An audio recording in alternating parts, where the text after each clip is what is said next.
Magandang araw sa ating lahat mga boxing fans saan mang panig ng mundo. Ang labanan o bakbakan na ating tatalakayin ngayon, ito po ay sa pagitan ni Austin Williams at Ivan Vasquez. Fight schedule July 19, 2025. Sa labanan na ito tayo ay maghahayag ng sarili nating fight prediction, comparison at analysis na kung saan doon pa po lamang sa ating gagawing comparison detalyado na inyong malalaman kung saan nga ba naging yamado, saan naging dihado itong mga maglalaban.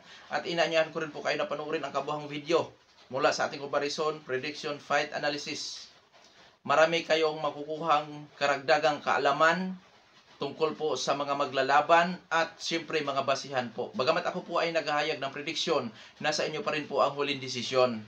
Kaya naman, hindi lang po sa panoorin nyo ang video, intindihin at unawain nyo rin po ang aking mga paliwanag at sinasabi.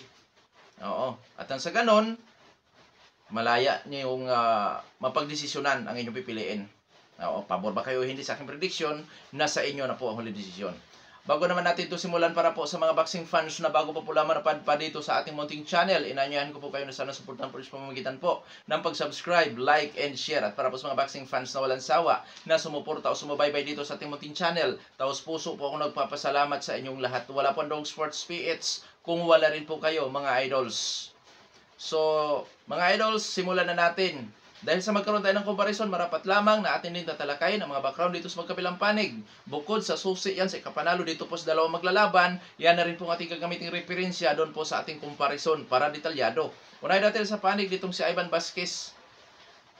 Bilang isang professional boxer, may impresibong kartada si Vasquez. 11 wins with 8 wins coming by way of knockout, undefeated. Ngunit may dalawang tabla na naitala.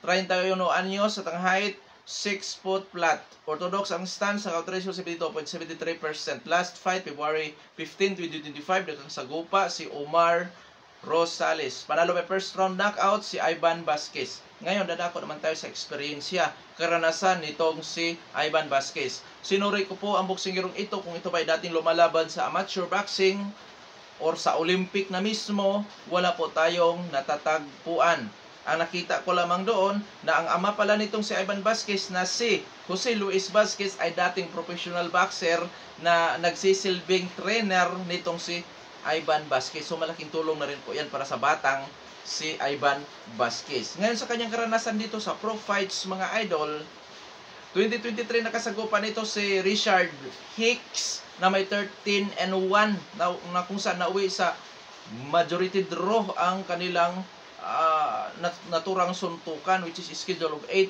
rounds. At nakasagupa din ni Ivan Vasquez ang veterano na si Cameron Krill na may 19 wins with 23 losses. Experience, kumbaga, ang veterano, kumbaga, ang kanya nakatunggal eh. Yan pa lamang po ang nakikita kong medyo may pagka-veterano at yung may kagandahang record na mga nakasagupa ni Ivan Vasquez bilang isang professional boxer. Ngayon, sa skills naman itong si Ivan Vasquez, mga idol, boxer, puncher po ito. Pressure party style, defensive style, brawler style. At counter puncher style. Na kung saan mga idol, yung lahat ng nabanggit ko, makikita natin kay Vasquez yan. Pressure, defensive, brawler style, counter puncher style. Mayroon siya. Makamay, masipag itong bumato ng mga suntok. Taglay ang power, timing at accuracy. Ngunit pagdating po sa depensa, average. May mga openings ito, lalo na kung sumusugod. Tapos sa inside fighting, bukas masyado ang kanyang pagmumukha. Oo. Ngayon, sa durability naman ito mga idol, masasabi ko na hindi pa gaanong subok ito. Oo, hindi pa gaanong subok. Dito lang masusubukan ang kanyang tibay kay Austin Williams. Bakit? Mamaya po atin yang tatalakayin. So ngayon, sa panig naman ni Austin Williams, bilang isang professional boxer, may impresibong kartada naman ito. 18 wins with 12 wins coming by way of knockout. May isang talo, ngunit wala pa na italang tabla. Sa kanya nag-iisang talo, technical knockout ang kanyang sinapit. May edad na 29 anyos at ang height 6 foot flat. Reach 78 inches. Southpaw ang stance. Knockout ratio 66.67%. Last fight, March 15, 2025, nakasagupa si Patrice Volney na kung saan panalo ba yun na namas decision itong si Austin Williams. Nasungkit ni Williams sa laban na yan ang WBA Continental Americas Middleweight title. Eksperyensya ni Austin Williams. Mga idol, dadako na tayo sa kanyang karanasan sa pro fights. 2024, nakasagupa ni Austin Williams si Hamza Shiras. Oo. Diyan siya nakatikim po ng talo sa kanunang pagkakataon by 11th round technical knockout. Na kung saan mga idol, doon din natin nakikita kung gaanong determinadong boksingero itong si Austin Williams, paano siya maka-recover. Nakasagupa din ito si Steve Roll, si Cordell Booker, at si Patrice Volney. Na kung saan mga idol itong si Volney ay hindi po basta-basta ang skills. Ngayon, dala po naman tayo sa mismong skills itong si Austin Williams. Mga idol, boxer puncher din po para sa akin ang galawan nitong si Austin Williams. Na kung saan pre-shoulder style, defensive style, brawler style, counter punching style. Na kung saan malimit din natin nakikita yan sa buong galawan nitong si Austin Williams. Sa kanyang defensive style, moving around, footwork in and out, side to side. Yan. Tapos, masipag din ito bumato ng mga jab one to combination. Makamay. Taglay ang power timing at accuracy. Pagdating sa depensa, average lang din po. May mga openings din po itong si Austin Williams, lalo na sa mid-range na suntukan. Pinaka-cover dito, cover. Cover sa panga. Sa durability, marunong man-knockout, pero matindi ang determinasyon mga idol. Matindi ang puso sa labanan. Ngayon, dadako naman tayo sa ating gagawin na comparison. Unahin natin sa ranking ng BoxRec. Mga idol, lumalaban si Austin Williams sa middleweight division. Siya po ay rank 6 sa middleweight division out of 2004 ka mga boxing lumalaban sa division na yan. Samantalang itong si Ivan Vasquez naman lumalaban sa super welterweight division, rank 131 siya doon out of 2,262 ka mga boksingero na lumalaban sa welterweight division. So diyan mga idol, dadako din tayo sa ranking ng boxing scene. Kasi kung nyo napapansin, lamang sa ranking si Austin Williams. Sa boxing scenes naman, mga idols, nakatala doon ang rank 1 to 15. Doon naman sa mga major title organization mula sa WBC, WBA, IBF at WBO. Itong si Austin Williams, rank 6 sa WBC, rank 5 sa IBF. Samantala itong si Ivan Vasquez, wala po sa ranking ng boxing scene. Mula sa super welterweight division, lalo na dito po sa middleweight division. So advantage sa ranking, sa katayuan, itong si Austin Williams. Ngayon, dito tayo sa physical na appearance. Unahin natin sa edad. 29 anyos si Williams, 31 anyos si Ivan Vasquez. Parehong nasa prime. Height, reach, power, kung sino po ang may advantage. Magkasing tangkad lang sila sa 6 foot flat. Ngunit, sa power, lamang si Ivan Vasquez. 72.73% ang kanya knockout ratio. Knockout ratio naman ni Austin Williams is 66.67%. Oo. So, lamang sa katayuan, itong si Austin Williams, lalo na sa rankings, pero may laban si Vasquez sa power, which is 72%. Labanan ito ng power puncher at knockout artist. Knockout artist si Vasquez, power puncher si Austin Williams. Activity, parang aktibo ang dalawa maglalaban. Kasi huling napalaban itong si Williams, March 15, 2025. Last fight Ivan Vasquez is February 15, 2025. So parang aktibo. Pagdating po sa experience o karanasan, pinakamatindi na kalaban ni Austin Williams ay si Hamza Shiras. Dagdag na rin si Patrice Volney. Pinakamatindi na kalaban ni Ivan Vasquez ay ito pa lamang si Richard Hicks.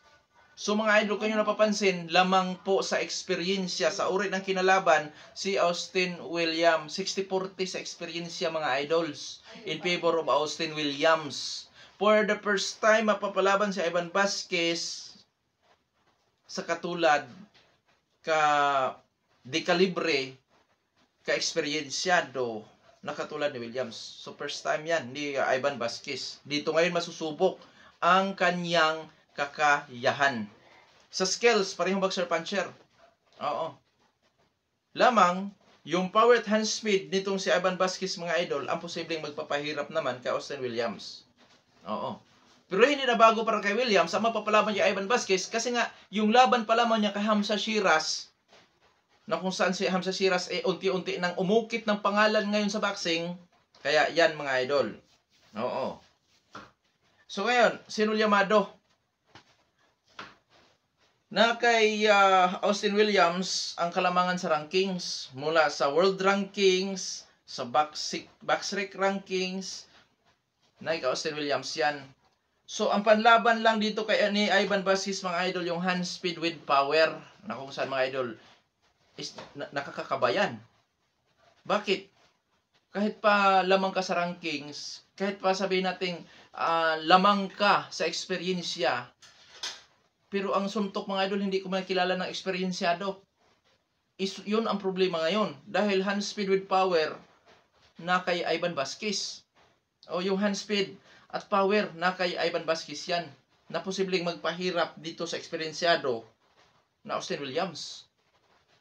Kaya hindi ko po maibigay sa malayong agwat.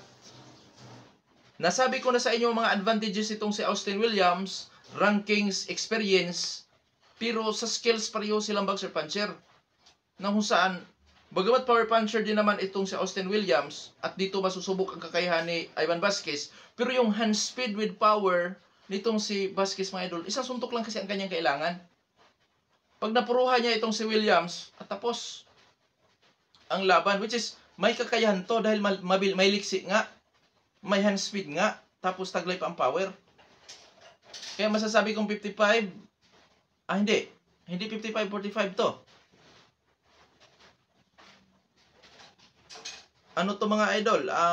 52-48. 2% lang ang kinalalamang ni Austin Williams. Kasi yung power at hand speed talaga, isa yan sa napapansin ko kay Evan Williams na posibleng magpapahirap talaga yan kay yung hand speed at power ni Ivan Vasquez pala ang posibleng magpapahirap kay Williams dyan. Nasanihin ang ikatalo nitong si Williams pag nagkataon mga idols. Dito naman, kung magtagal ang laban, doon naman unti-unting malulugi itong si Ivan Williams o itong si Ivan Vasquez. Bakit Ivan Williams? Ivan Vasquez pala. Oo. Yung kakulangan niya sa karanasan, unti-unting lalabas yan. At pangalawa, hindi sanay ito sa pangmatagalang laban. Pinakahuling laban ito mga idol, first round knockout ang sinapit ng kanyang katunggali. First round knockout, tandaan natin yan. Konting pagkakamali lang ng katunggali, wala na, yun na, tumba.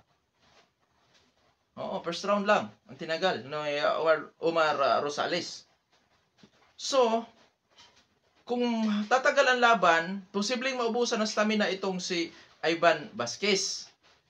So, delikado si Williams sa early rounds dyan kung magkataon mga idols. Oo.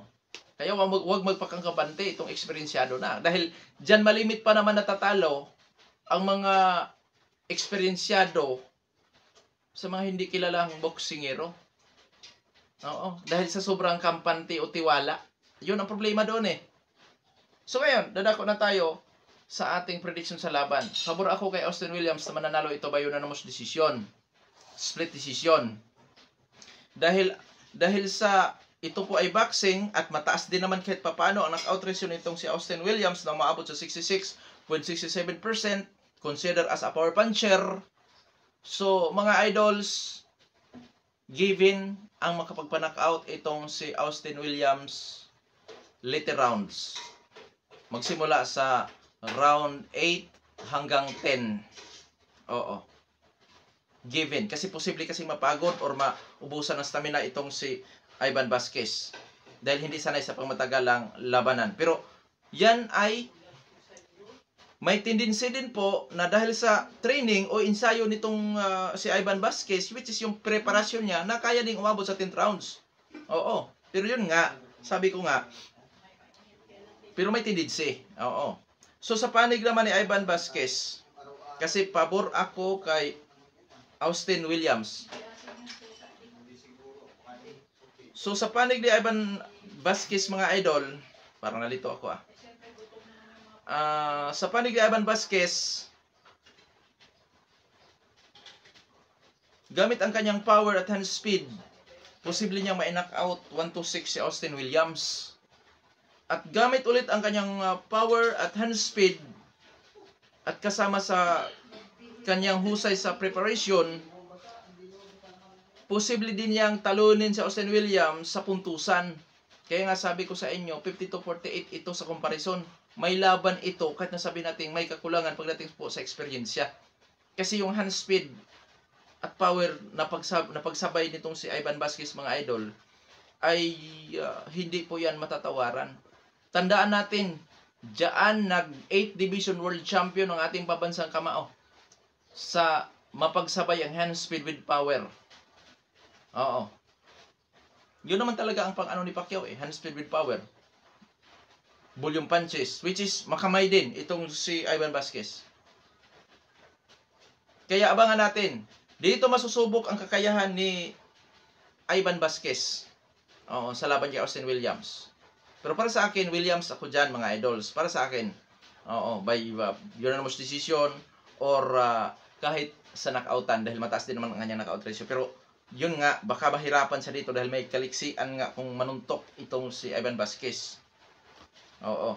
Pero hindi naman ito siguro hihigit kay Hamza Shiras itong si Ivan Vasquez, mga idols. Okay, parang hindi naman ito hihigit kay Hamza Shiras. Oo. Lalo na't magkasing tangkad lang naman sila. Si Shiras kasi kaya naman na-knockout itong si Austin Williams 11th round kasi sa sobrang laki o tangkad ni Hamza Shiras. 6'3" kasi yon. Para yung ang ano kasi ang height ni Hamza Shiras pang light heavyweight division kasi yon. Delikado din doon si David Benavides. kung magkataon, bata pa naman yun, tataas o super middleweight, sige, pwede na.